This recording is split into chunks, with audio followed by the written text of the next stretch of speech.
Hello guys, welcome to my channel. तो कैसे हैं आप सब लोग? उम्मीद करती हूँ ज़बरदस्त मस्त एंजॉय कर रहे होगे, ज़िंदगी के मज़े लूट रहे होगे। ऐसे खुश रहो, ज़बरदस्त रहो, मस्त रहो, एंजॉय करते रहो अपनी लाइफ को। तो आज जो हम वीडियो देखने जा रहे हैं, सबसे पहले पढ़ लेते हैं उसका title. Why Delhi should not be the capital of India. ये तो हम वीडियो देखकर ही जान पाएंगे कि वाई, क्योंकि ये हमारे लिए भी एक सवालिया निशान है कि भाई क्यों नहीं। तो वीडियो स्टार्ट करने से पहले जल्दी से वीडियो को लाइक कर दो, प्यार बरसा दो, ताकि हम वीडियो में आगे बढ़ सके। तो उम्मीद करती हूँ आप लोगों ने प्यार तो दिखा ही दिया होगा। तो अगर दिखा दिया है तो फिर चलते हैं स्क्रीन के ऊपर, लेट्स गो। दोस्तों, पिछले कई सालों में करीबन 10 देशों ने अपनी कैपिटल चेंज की है, जिसमें पाकिस्तान, इंडोनेशिया, म्यांमार, नाइजीरिया और रूस जैसे बड़े बड़े देश भी शामिल हैं। लेकिन इन सभी देशों ने ऐसा क्यों किया, और क्या आपने कभी सोचा है कि दिल्ली को कैपिटल के दर्जे से हटाना पॉसिबल है या नहीं? अगर ये भी नहीं सोचा तो ये तो जरूर सोचा होगा कि कौन सा शहर अगली कैपिटल बनने लायक है। तो आपको इन सभी सवालों का जवाब देने आ गया है टॉप 10 हिंदी चैनल। तो बिना किसी देरी के शुरू करते हैं। अंग्रेजों ने भारत की राजधानी क्यों बदली?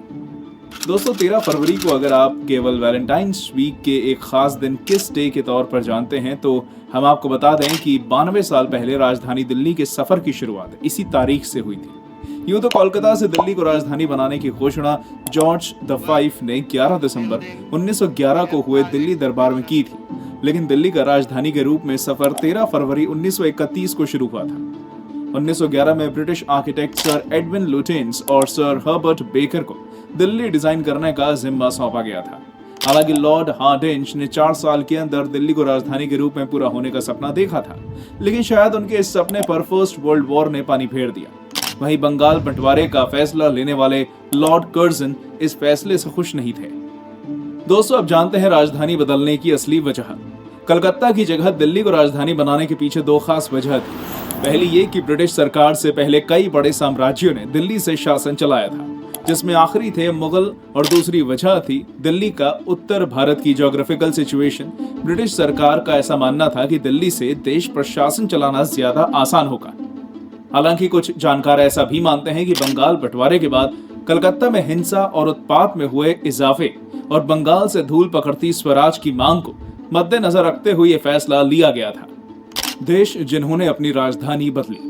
दोस्तों, अगर आप सोच रहे हैं कि पूरी दुनिया में भारत ही इकलौता ऐसा देश है जिसने अपनी राजधानी को बदला है, तो आप बिल्कुल गलत हैं। वो कैसे, तो चलिए जानते हैं ऐसे देशों के बारे में जिन्होंने अपनी राजधानी बदली है। रूस 5 मार्च 1918 को सेंट पीटर्सबर्ग को रूस की राजधानी बनाया और क्रेमलिन को नए देश के राजनीतिक केंद्र के रूप में रेज्यूम किया। पाकिस्तान 1959 में पाकिस्तान ने अपनी राजधानी को दक्षिणी महानगर कराची से उत्तरी शहर इस्लामाबाद में ट्रांसफर किया। ब्राजील 1960 में ब्राजील ने अपनी राजधानी रियो दी जेनेरियो से ब्राजीलिया ट्रांसफर कर दी। आइवरी कोस्ट 1983 में आबिद जान को बदलकर यमू सोक्रो को राजधानी के रूप में नियुक्त किया गया था। नाइजीरिया 12 दिसंबर 1991 को राजधानी के रूप में अबूजा ने देश के सबसे अधिक आबादी वाले शहर लागोस का स्थान ले लिया था। आपको बता दें कि अबूजा के सेंट्रल बिजनेस डिस्ट्रिक्ट को जापानीज आर्किटेक्ट केंजो तांगे द्वारा डिजाइन किया गया था। तंजानिया 1996 में तंजानिया ने अपनी राजधानी को दार ए सलाम से डोडोमा में ट्रांसफर किया था। कजाकिस्तान दिसंबर 1997 में अस्ताना शहर ने कजाकिस्तान की राजधानी के रूप में अलमाटी का स्थान ले लिया था।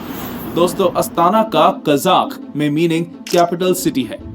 म्यांमार 2005 में म्यांमार की राजधानी रंगून को नेपिदो में ट्रांसफर कर दिया गया। और हाल ही में इंडोनेशिया भी अपनी कैपिटल को जकार्ता से नुसांतारा शिफ्ट कर रहा है। क्या कंट्री की ग्रोथ कैपिटल पर डिपेंडेंट होती है? दोस्तों, भारत की कैपिटल दिल्ली का नाम लेते ही हम सबके दिमाग में सिर्फ एक ही चीज आती है, चोरी, मर्डर और रेप जैसे अपराधों के साथ साथ जहरीली गैस, ट्रैफिक जैम और दुनिया की सबसे ज्यादा पॉपुलेशन वाला शहर। अब ऐसे में देखा जाए तो जब देश की कैपिटल का ही इतना बुरा हाल होगा तो बाकी शहर कैसे ग्रो कर पाएंगे? क्योंकि देश में हर किसी का सबसे ज्यादा ध्यान उसकी कैपिटल पर ही जाता है, बाकी शहर तो बाद में आते हैं। तो यानी कि किसी भी देश की ग्रोथ उसकी कैपिटल पर कहीं ना कहीं तो निर्भर करती है, और इस बात का जवाब तो उन देशों से ही मिल जाता है जिन्होंने अपनी कैपिटल चेंज की है, क्योंकि कैपिटल चेंज करने के बाद उन सभी देशों के डेवलपमेंट में ग्रोथ देखने को मिली है। किसे चुनेगा भारत अपनी नई राजधानी? दोस्तों, ऑल्टरनेटिव कैपिटल सिटीज के लिए अतीत में कई बार चर्चा की गई है, जिनमें शामिल है ये कुछ शहर। मुंबई, जो कि फाइनेंशियल सेंटर तो है लेकिन रहने के लिए बहुत ज्यादा महंगा है। बेंगलुरु टेक्निकल सेंटर के रूप में जाना जाता है लेकिन बेसिक इंफ्रास्ट्रक्चर की चुनौतियां भी बहुत हैं। हैदराबाद साउथ सेंट्रल लोकेशन है पर पड़ोसी देश चीन और पाकिस्तान से भी काफी दूर है, लेकिन पॉलिटिकल व्यू से नहीं। और दिल्ली के बाद सबसे ज्यादा पॉल्यूशन और पॉपुलेशन भी यहीं पर है। चेन्नई सांस्कृतिक महत्व है लेकिन रीजनल पॉलिटिक्स भी बहुत है। अहमदाबाद स्ट्रेटेजिक लोकेशन है लेकिन बुनियादी ढांचे के विकास की आवश्यकता है। सूरत कुछ विशेषज्ञों द्वारा इसके केंद्रीय स्थान और विकास क्षमता के कारण संभावित राजधानी के रूप में प्रस्तावित है। लेकिन दोस्तों, एक ऐसा शहर है जो भारत की अगली कैपिटल बनने के लिए बिल्कुल परफेक्ट है, वो है नागपुर। ऐसा इसलिए भी है क्योंकि ये भारत के बीचों बीच यानी कि सेंट्रल लोकेशन पर स्थित है, जिससे सारे पड़ोसी देशों का बॉर्डर इससे काफी दूर है और इस पर हमला करना भी आसान नहीं होगा। दूसरी चीज देखें तो यहाँ की आबादी भी कम है, पॉल्यूशन भी नहीं है और ज्यादा आबादी ना होने के कारण बहुत सारी खाली लैंड है। और आपको बता दें कि डॉक्टर अंबेडकर ने भी अपनी एक बुक में लिखा था कि नागपुर को ही इंडिया का ऑल्टरनेटिव कैपिटल बनाया जाए। दोस्तों, बात करते हैं उस सवाल की जो आपके दिमाग में भी कहीं ना कहीं घूम रहा होगा। क्या दिल्ली को कैपिटल के दर्जे से हटाना पॉसिबल है या नहीं? जिस हिसाब से बाकी देश अपनी कैपिटल बदल रहे हैं, उसे देखकर तो लगता है ये कितना आसान होगा। लेकिन आपको बता दें कि ऐसे किसी भी बदलाव के लिए संवैधानिक संशोधन की आवश्यकता होती है, जिसके लिए लोकसभा और राज्यसभा दोनों में 2/3 मेजोरिटी की आवश्यकता होगी, जिसके बाद कम से कम आधे राज्य विधानसभाओं से अप्रूवल प्राप्त करना होगा। इसके अलावा देखें तो राष्ट्रीय राजधानी के रूप में दिल्ली का महत्व भारत के राजनीतिक, आर्थिक और सांस्कृतिक ताने बाने में गहराई से समाया हुआ है। ये देश की केंद्र सरकार, हाल ही में बनाई गई नई संसद और विभिन्न राष्ट्रीय संसाधनों का घर है, जो इसे भारत के शासन और पहचान का एक अभिन्न अंग बनाता है। इसलिए अगर दिल्ली को कैपिटल के दर्जे से हटाने का सोचा तो उसमें कई सालों की मेहनत और बहुत ज्यादा पैसा भी खर्च करना होगा। यहाँ तक हमारे साथ बने रहने के लिए धन्यवाद दोस्तों। तो गाइस, हमें अपनी बात का जवाब तो मिल गया, क्यों Delhi should not be the capital of India.